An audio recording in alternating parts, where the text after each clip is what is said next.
Une proposition d'amendement à la loi du retour présentée par le député Bezalel Smotrich de Yamina, qui fait beaucoup de bruit. On en parle dans un instant avec Yom Tov Kalfon de Yamina, justement. Les coulisses de la Knesset. Pour mieux comprendre les enjeux du Parlement israélien, avec Michael Blum et Shraga Blum.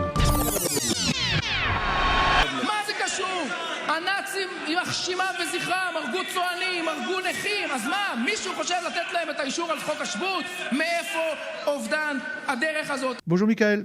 Bonjour Shraga. Alors vous l'avez dit, un amendement à la loi du retour. On a vu quelques secondes du débat animé à la Knesset avec Bezalel Smotrich. Et on en parle tout de suite donc avec Yom Tov Kalfon. Bonjour Yom Tov. Bonjour Yom Tov. Alors expliquez-nous en quoi consiste ce changement proposé par le député Smotrich. Alors justement, la loi du retour en réalité a connu plusieurs étapes. La première étape, c'est en fait la loi du retour en soi, c'est la loi de 1950 qui fixe en effet que tout juif a le droit de faire son alia, de devenir citoyen israélien. Ce qui s'est passé, c'est que pendant les premières années de l'État d'Israël, on n'a pas voulu rentrer dans le débat houleux comment définir un juif. Et c'est une grande question qu'animaient les Knesset et le débat public, miou Yehudi, qui est juif. Et entre 1950 et 1970, ces questions sont restées sur la table et on a plus ou moins avancé comme ça. Et en 1970, ce qui s'est passé, c'est que la loi du retour a été amendée autour de cette question justement de qui est juif. Et après, ça a fait suite notamment à une décision de la Cour suprême qui a essayé de séparer entre la définition, on va dire, inchatique du juif avec une définition, on va dire, plus nationale, où à l'époque, il y avait un homme qui avait épousé donc une non-juive et qui avait donc élevé ses enfants dans le judaïsme, sans les convertir au judaïsme, et qui considérait qu'il fallait inscrire sur la Théoudat Zéhout au niveau de la nation, le léom, c'est-à-dire la nation, qu'il appartient à la nation juive, même s'il n'appartient pas à la religion juive.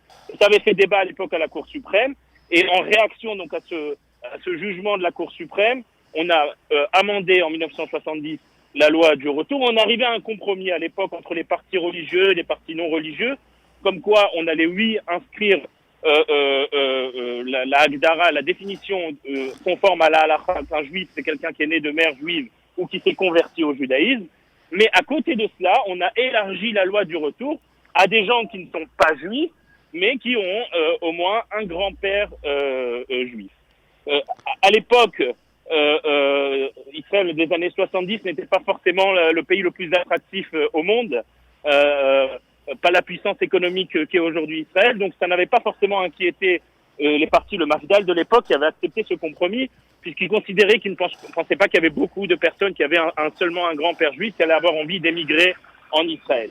En 2020, c'est plus la situation elle est que Israël est attractive et qu'en réalité, ce compromis qui a été fait des années 70 aujourd'hui est utilisé par des gens qui n'ont peu ou pas de rapport avec le judaïsme, et qui en fait émigrent ici probablement pour des raisons économiques essentiellement. Et en réalité, la loi du retour s'est transformée en une loi d'immigration, alors qu'il existe à part ça en Israël, à part la loi du retour, Chok HaKnissa l'Israël, une loi qui, sous certaines conditions, peut permettre d'obtenir la nationalité israélienne, mais ça n'a rien à voir avec la loi du retour qui est faite pour les juifs ou pour les proches parents des juifs. Et ce que veut faire le député Smotrich, c'est tout simplement remettre la situation comme elle était avant 70, c'est-à-dire que on enlève cet élargissement de la loi du retour aux petits-fils de juifs, voilà, ça s'appelle le Seif HaNeched, et que on revienne à la définition d'origine qu'un juif ou une personne qui s'est convertie au judaïsme puisse faire l'Aliyah. En parallèle, évidemment, des personnes qui ont envie de rejoindre le pays d'Israël pour telle ou telle raison, il y a, comme on le sait, Chok HaKnissa l'Israël, il y a un processus qui permet d'obtenir la nationalité israélienne sur plusieurs années, un peu comme dans d'autres pays étrangers. On a d'abord un titre de séjour, etc., et ça prend plusieurs années. Mais le fait d'obtenir la nationalité de manière automatique ne doit être réservé qu'aux Juifs. Yom Tov, une question. On a vu que cette proposition a provoqué des débats très très virulents à la Knesset. Finalement, Bezalel Smotrich a accepté de retirer provisoirement pour 3 mois, je crois, cette proposition en proposant une table ronde, etc. Un des arguments des opposants, notamment Avigdor Lieberman, était de dire mais où sont passés Naftali Bennett et Ayelet Shaked, qui prônent en général ce qu'on appelle Yahadout Mekabelet, un judaïsme ouvert et accueillant, en disant que finalement ces jeunes qui sont là, qui font l'armée, qui participent à la vie de l'État, pourquoi ne pas leur permettre de se convertir et d'entrer dans le peuple juif? Alors, est-ce que cette proposition de Bezalel Smotrich, elle a été validée par tout le staff de Yamina, ou est-ce que Naftali Bennett et Ayelet Shaked sont restés un peu en retrait? Non, premièrement, oui, évidemment, Bezalel Smotrich n'aurait pas déposé une loi sans l'accord du chef du parti, qui est Naftali Bennett. C'est évident. Mais et le parti est totalement pour cette loi. Je vais vous expliquer pourquoi. Alors, pas encore une fois, Smotrich a été très intelligent parce qu'il n'a pas fait ça seulement pour créer le débat. Il veut vraiment régler ce problème. Oui, Et en réalité, il n'a pas retiré la loi. Il est arrivé à un accord avec la coalition parce que nous sommes dans l'opposition. Donc, c'est très dur de faire passer une loi quand on est dans l'opposition parce que la coalition fait tomber automatiquement, en principe, toutes les lois qui viennent de l'opposition. Donc, Smotrich, qui a expliqué que son but n'est pas seulement de faire un vote pour un vote, juste pour faire parler de lui, mais son but, c'est vraiment de faire avancer le sujet. Il arrive à un compromis avec le ministre Aryeh Deri à ce que le gouvernement va rentrer cette loi dans le programme des lois du gouvernement, dans la commission des lois du gouvernement, pour que cette loi se transforme en loi gouvernementale et qui sera donc adoptée et votée automatiquement par la coalition. Évidemment, il faut discuter, vous avez commencé à l'évoquer, Shraga, sur les modalités de la loi. C'est évident que ce n'est pas tout blanc, tout noir. On ne va pas fermer les ports d'Israël d'un coup à toutes les personnes qui ont un grand-père juif. Il y a des personnes qui ont un grand-père juif qui veulent se convertir. Alors, il va falloir peut-être trouver des modalités. Encore une fois, la loi du retour permet aussi aux gens qui se convertissent au judaïsme d'obtenir la nationalité israélienne, même s'ils n'ont pas un grand-père juif d'ailleurs. Donc ça, Smotrich ne va pas changer ça. Ce qui veut changer, c'est l'automatisme qui existe aujourd'hui, qui est en fait ce qu'on appelle en hébreu une pirsa. C'est une brèche qui a été faite, encore une fois, dans une situation où Israël n'était pas un pays attractif. On ne pensait pas qu'il allait avoir des milliers, des dizaines de milliers de personnes qui, pour des raisons économiques, allaient utiliser un lointain parent juifs pour obtenir la nationalité israélienne, pour en réalité améliorer leur situation économique et pas pour faire partie de l'histoire du peuple juif, l'histoire du peuple d'Israël.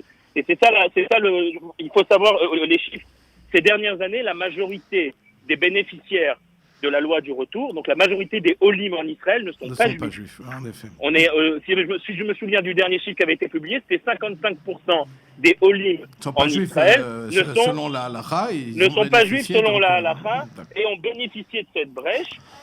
Et en réalité, on est dans une situation où ces 10-15 dernières années, ce sont maintenant des centaines de milliers de Olim, essentiellement, on le sait, des pays de l'ex-URSS, qui bénéficient de cette loi, qui ne sont pas juifs et qui, dans leur grande majorité, ne se convertissent pas non plus au judaïsme. Parce qu'il faut bien prendre ça en considération, parce qu'en réalité, si c'est pour les convertir au judaïsme, moi personnellement je suis pour, à Yamina aussi, on est pour une conversion ouverte et un rapprochement des gens au judaïsme, évidemment, si c'est sincère, pas pour des raisons économiques, si c'est sincère. Évidemment qu'il faut s'ouvrir et il faut faciliter les processus de conversion. Je crois que déjà en Israël, il y a certaines améliorations qui ont été faites ces dernières années à ce niveau-là. C'est un sujet sur lequel on reviendra sûrement. On reviendra évidemment, mais alors il faut bien comprendre, et Smotrich a bien fait comprendre hier que son but c'était une fois de plus de poser la question sur la table. C'est ça que la loi d'annulation... On a vu ce qu'on a voulu, Yom Tov, je vous arrête parce qu'on n'a plus beaucoup de temps. On a vu que Smotrich a fait une proposition de loi. Pour l'instant, c'est repoussé. On va voir ce qui va se passer. Pour l'instant, c'est passé en commission gouvernementale. En commission ministérielle. Il faut faire attention au populisme, évidemment, de Lieberman et de Lapid, qui disent des choses qui sont complètement... Qui eux-mêmes, de leur côté, disent de faire attention au populisme de Smotrich. Donc, on va pas... Oui, non, évidemment. On va mais pas prendre juste position. rajouter peut-être un dernier point qui est utilisé avec abus par Lieberman et par Lapid. Lorsque l'amendement de 1970 a été fait, dans aucun des des protocoles de la Knesset dont étaient rappelées les lois de Nuremberg. C'est Ouais, un mythe. c'est ce que je voulais dire. Malheureusement, ouais. c'est ce que je voulais dire. Malheureusement, on a de nouveau, dans un débat en Israël, introduit la Shoah, Hitler, et c'est regrettable. Exactement, ça a été abusé par Lapid et par Lieberman. Smotrich a été vérifié tous les protocoles de la Knesset des années 70 lorsqu'ils ont voté cet amendement. Personne n'a évoqué les lois de Nuremberg. Ça a été après un professeur, 7 ans après, un professeur d'université qui a trouvé le rapport entre les deux. Mais ça a été fait médiaval. Ça n'a rien à voir. Les députés à l'époque, et Golda Meir à l'époque, n'avaient pas du tout l'intention d'adapter ça aux lois de Nuremberg. C'était juste un compromis qui aujourd'hui est utilisé à mauvais escient, et il est temps de remettre ça sur la table. Je tiens juste à rappeler un dernier mot. Eli Yishai du parti Chasse avait déposé un amendement similaire en 2001, il y a 20 ans de cela. Et vous voyez que ce débat fait encore, ça fait encore débat jusqu'à aujourd'hui. En tout cas, pour faire un pléonasme, bonne journée Yom Tov. Bonne journée à vous. À bientôt. Alors, deuxième sujet important, on en parlait la semaine dernière, les élections, pas élections, finalement, voilà, les dés sont jetés, il n'y aura pas d'élections. On voit rapidement les deux interventions assez ressemblantes, finalement, entre Benjamin Netanyahou et Benny Gantz, cette fameuse soirée de suspense où la décision devait être prise. Alors, résumons déjà. Donc, finalement, après 2 discours musclés, chacun, on l'a vu, dramatique même, ont essayé de montrer à quel point la situation était grave. On a déjà l'impression que les Israéliens se lassent des jeux de coalition, opposition au sein même de la coalition. Mais finalement, donc, ça a été reporté de 120 jours. Donc on peut s'attendre qu'en décembre, on sera de nouveau là. Avec les mêmes problèmes. Avec les mêmes problèmes. Il y a énormément de sujets de dissension entre les deux parties, et une forme d'hostilité, de défiance entre les deux premiers ministres, comme on les appelle aujourd'hui, puisque Gantz a aussi ce titre de Premier ministre. Et où va la coalition, où va la Knesset? Alors, c'était intéressant de voir ce qu'on a dit avec Yom Tov Kalfon. Se rappeler qu'aujourd'hui, quand quelqu'un veut faire passer une loi, il faut donc le soutien de la coalition. Donc, avoir le soutien de la coalition qui elle-même est divisée sur les questions essentielles qui intéresse les Israéliens. On l'a vu sur beaucoup de points, autour de la crise du corona, autour de la crise économique. Donc on peut s'attendre à ce qu'on ait encore beaucoup de choses à dire dans les semaines à venir. Voilà, et puis ce n'est que partie remise, parce qu'apparemment les problèmes vont ressurgir dans 3 mois, et il est fort possible qu'on ait des élections au printemps peut-être. En tout cas, ce qu'on dit la semaine dernière, c'est que le gouvernement a beaucoup de mal à travailler ensemble, et c'est assez regrettable. Alors, on en arrive à la dernière rubrique. Donc, on va commencer par la rose, puisque la rose est justement liée à ce problème. Voilà. Alors, Tzvika Hauser, je regarde. Alors, Tzvika Hauser, membre de Derech Eretz, avec Yoaz Handel, et c'est lui qui a finalement élaboré ce compromis qui a été accepté par Benjamin Netanyahou. Alors c'était assez intéressant, entre parenthèses, de voir que Benjamin Netanyahou a coupé un peu l'herbe sous les pieds en intervenant à la télévision avant Benny Gantz, en disant déjà la veille qu'il acceptait le compromis. Alors quel est le compromis? Alors le compromis, c'est sur deux axes principaux. C'est le report du vote du budget de 3 mois, et aussi la création d'une commission mixte entre les deux grands partis pour la nomination des hauts fonctionnaires de l'État, certains, le commandant de la police, le futur conseiller juridique du gouvernement et le futur procureur de la République, qui d'ailleurs en ce moment sont la même personne, Avichai Mandelblit. Procureur de l'État. Donc c'est aussi sujet à divergence, parce qu'il y en a qui reprochent à Benjamin Netanyahou de vouloir nommer des personnes qui lui seront favorables, alors qu'en fait ça ne concerne plus son procès est en cours, et donc encore des écueils. Donc ces deux problèmes ont été pour le moment réglé grâce à Tzvika Hauser, qui a fait œuvre d'apaisement. C'était un peu son rôle, parce qu'on rappelle que le parti qu'il a créé avec Yoaz Handel est un parti qui se veut de centre-droit. Voilà, et donc veut un peu recoller les morceaux, essayer de recoller les morceaux. Il aurait peut-être du travail dans 3 mois de nouveau. Voilà.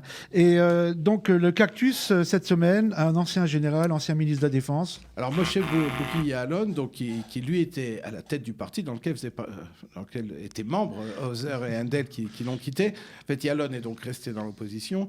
Cette capacité de comparer, on a déjà parlé dans cette émission, de comparer la situation actuelle à la période nazie est tout simplement révoltante. Et chaque fois qu'un député le fera, on s'insurgera.